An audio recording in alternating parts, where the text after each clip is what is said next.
एक बार दिल्ली शहर से 4 दोस्त शिमला घूमने निकलते हैं। सोनू, मोनू, टीना और सोनल। रास्ते में जाते समय सोनू सबसे बात करते हुए, अरे हमें बहुत मजा आने वाला है। पहाड़ों की ठंडी हवा और साफ सुथरा वातावरण मुझे बहुत पसंद है। हाँ, ये तो तुमने सच बोला। पहाड़ों का मुकाबला दिल्ली कहाँ कर सकती है। दिल्ली तो प्रदूषण से भरपूर है। आए दिन कोई ना कोई इस प्रदूषण के चक्कर में ही बीमार रहता है। इतनी बीमारियां लग गई हैं सबको प्रदूषण के चक्कर में। तुम सही कह रहे हो मेरे दोस्त। पहाड़ों की बात ही अलग है। पर मैंने एक बात सुनी है, पहाड़ों में भूत प्रेत का साया बहुत है। पहाड़ी रास्ते के चक्कर में आए दिन पहाड़ों में एक्सीडेंट होते रहते हैं। इंसानों की मौत के बाद उनकी आत्मा पहाड़ों में घूमती है। सही कहा तुमने सोनू। मैं भी मानती हूँ ये भूत प्रेत सच में होते हैं। मुझे भी मेरे एक अंकल बता रहे थे, वो भी पहाड़ों में अपनी छुट्टियाँ मनाने आए हुए थे। उन्हें भी एक भूत का एहसास हुआ था। उनके होटल के कमरे में उनकी जान बहुत मुश्किल से छूटी। वो आज भी पहाड़ों में आने से डरते हैं। ये तुम सब कैसी बातें कर रहे हो? ये भूत प्रेत की बातें कहाँ से आ गई बीच में? ये भूत प्रेत कुछ नहीं होते, ना ही मैं मानता इन सबको। ये सब भूत प्रेत की बातें बेकार हैं। हम पहाड़ों पर आए हैं अपनी छुट्टियां मनाने और हम यहाँ खूब मस्ती करेंगे। तुम सब ये भूत प्रेत की बातों में अपना समय जाया मत करो। अरे मोनू, तुम कैसी बातें करते हो? हम सब घर से दूर सारे दोस्त मिलकर छुट्टियां मनाने आए हैं। हमें सारी बातों का ध्यान रखना पड़ेगा। तुमने ठीक कहा सोनल, पर मैं ये सब भूत प्रेत की बातें नहीं मानता। ये सब बेकार की बातें हैं। मैं इन सब अंधविश्वास में विश्वास नहीं करता। ये सब भूत प्रेत की बातें तुम मेरे आगे इसलिए ना ही करो तो ही बढ़िया है।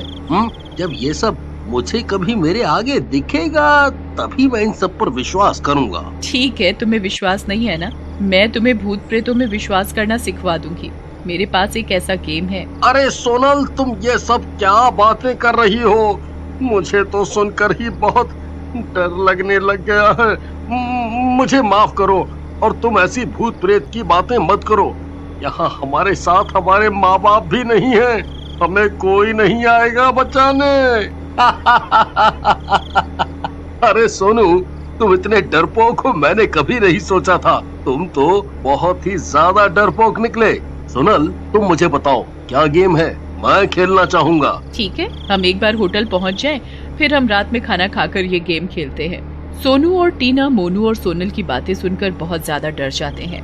देखते ही देखते कुछ ही समय में वो चारों दोस्त अपने ठिकाने होटल में पहुँच जाते हैं। अरे होटल आ गया है। हम सब थक भी बहुत गए हैं। चलो सब जल्दी जल्दी सामान उतारें और खाना खाकर आराम करें। चारों दोस्त गाड़ी से अपना सामान निकालकर ऊपर होटल में अपने कमरे में रख लेते हैं। हे, चलो अब सब जल्दी हाथ मुंह धो लो, फिर हम डिनर करते हैं और कल से हम शिमला घूमेंगे। मैं बहुत थक भी गया हूँ, मुझे नींद आ रही है। अरे ऐसे कैसे मेरे दोस्त?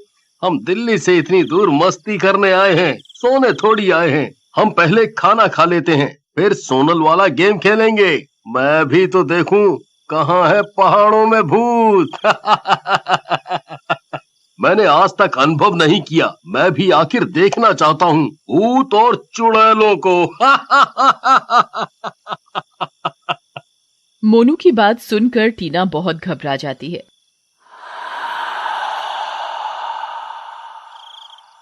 अरे यार मोनू, तुम क्या बात कर रहे हो? मुझे नहीं खेलना ये सब। मुझे भूत प्रेतों से बहुत डर लगता है। अगर गलती से भी कुछ अनहोनी हो गई ना, तो तुम्हारे मजाक के चक्कर में हम सबकी जान खतरे में पड़ जाएगी। ना ही मुझे ये गेम खेलना है और ना ही मैं तुम सब में से किसी को खेलने दूंगी। अरे टीना, इस मोनू को ही ये सब मजाक लग रहा है। आज इसे चार्ली चार्ली गेम खिलाकर इसे भूतों में यकीन करवा ही दिया जाए। हाँ ठीक है, आज मैं ये खेल खेले बिना नहीं सोऊंगा। और अगर इस खेल में भूत नहीं आया तो फिर तुम आधी रात में ठंड में बाहर खड़ी होगी बिना जैकेट के, तभी तुम्हें शिमला की सर्दी का पता लगेगा। हैं? चलो, मानी मैंने तुम्हारी शर्त। अगर भूत आया तो तुम्हें करना पड़ेगा ये। ठीक है, मुझे मंजूर है। सोनल और मोनू दोनों में शर्त लग जाती है। टीना और सोनू उन्हें रोकने की बहुत कोशिश करते हैं पर दोनों में से कोई नहीं सुनता। ठीक है मोनू, आज रात तुम पेट भरकर खाना खा लो, क्या पता तुम्हारा ये आखिरी डिनर हो। हाँ, क्यों नहीं, वो तो पता लगेगा। चारों दोस्त डिनर कर गेम खेलने बैठ जाते हैं। सोनल एक पेपर पर चार्ली चार्ली लिखकर एक क्रॉस का निशान बना देती है और क्रॉस के चारों तरफ यस और नो लिख देती है। मोनू देखो, बहुत हो गया मजाक और तुम्हारी बेवकूफी, अब हम ये गेम खेलना शुरू कर रहे हैं। गेम के शुरू होते ही आत्माएं इस कमरे में आ जाएंगी। मेरी तुम सबसे विनती है कि कोई भी किसी भी हालत में गेम छोड़कर ना उठे, नहीं तो उसकी जान को खतरा है। सोनल, तुम ये सब डराना बंद करो और गेम शुरू करो। सोनल मोनू का ये जवाब सुनकर बहुत गुस्से में आ जाती है और गेम शुरू कर देती है। चार्ली चार्ली चार्ली चार्ली, क्या तुम इधर हो? कागज में रखी पेंसिल नहीं घूमती।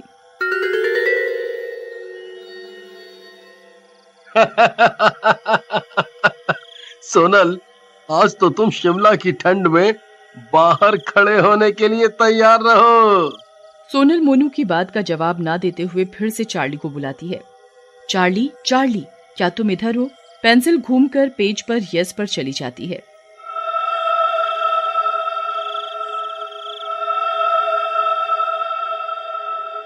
पेंसिल को घूमता देख टीना और सोनू घबरा जाते हैं। फिर भी मोनू पेंसिल के घूमने को मजाक में लेता है और उसे पेंसिल का घूमना सोनल की कोई तरकीब लगती है। अरे ये क्या मजाक है, कोई भी आत्मा नहीं है इस कमरे में। सोनल, ये तुम्हारी ही कोई तरकीब है। तुम यहाँ हमारा पागल मत बनाओ, मैं पागल नहीं हूँ। मैं मजाक नहीं कर रही हूँ मोनू, हमेशा हर बात मजाक में मत लिया करो। यहाँ सच में आत्मा है और अगर तुम्हें ये सब बातें अभी भी मजाक लग रही हैं तो फिर बाद में मत कहना कि तुम्हारे साथ कोई अनहोनी हो गई। ओहो, एक बार पेंसिल के घूमने से क्या होता है? मैं तो तब मानूंगा जब हम सब बारी बारी चार्ली से सवाल पूछेंगे। ठीक है, तुम सब भी चार्ली से सवाल पूछ लो। बस मेरी एक बात याद रखना, जब तक मैं ना बोलूं तुम में से कोई भी यहाँ से उठना मत, चाहे कुछ भी हो जाए। ठीक है सोनल, हम में से कोई नहीं उठेगा। अरे पहले देखे तो सही कि चार्ली जवाब भी देती है या नहीं। ठीक है, चलो तुम सब बारी बारी से चार्ली से सवाल पूछो। चार्ली चार्ली चार्ली चार्ली, क्या मैं इस बार पेपर में अच्छे नंबर से पास होंगी? टीना के सवाल पूछते ही पेंसिल यस पर घूमकर रुक जाती है। फिर आती है सोनू की बारी। चार्ली चार्ली, क्या मैं बड़े होकर बहुत पैसे कमाऊंगा? पेंसिल नहीं हिलती। सोनू फिर से यही सवाल पूछता है। चार्ली चार्ली, क्या मैं बड़े होकर बहुत पैसा कमाऊंगा? पेंसिल घूमना शुरू कर देती है और यस पर आकर रुक जाती है। फिर आती है मोनू की बारी। चार्ली चार्ली, क्या तुम पागल हो? मोनू का सवाल सुनकर पेंसिल नहीं घूमती। कमरे में बिल्कुल शांति। मोनू फिर पूछता है। चार्ली चार्ली, क्या तुम पागल हो? पेंसिल फिर नहीं घूमती। देखा, मैंने कहा था ना सोनल, ये तरकीब बस तुम्हारे साथ ही चल सकते हैं, ये मेरे साथ नहीं चलेगी। देखो, पेंसिल बिल्कुल भी नहीं घूम रही और उसी जगह खड़ी है। तभी मोनू हंसते हुए पेंसिल पर पैर मार देता है और खड़ा हो जाता है। अरे मोनू, ये तुमने क्या किया? मैंने तुम्हें मना किया था उठने के लिए। तभी पेंसिल घूमकर यस पर आ जाती है और कमरे की लाइट ऑफ ऑन होने लग जाती है।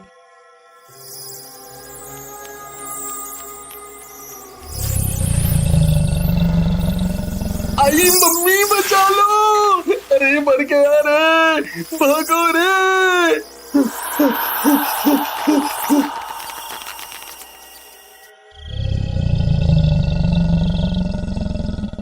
और एक आवाज आती है।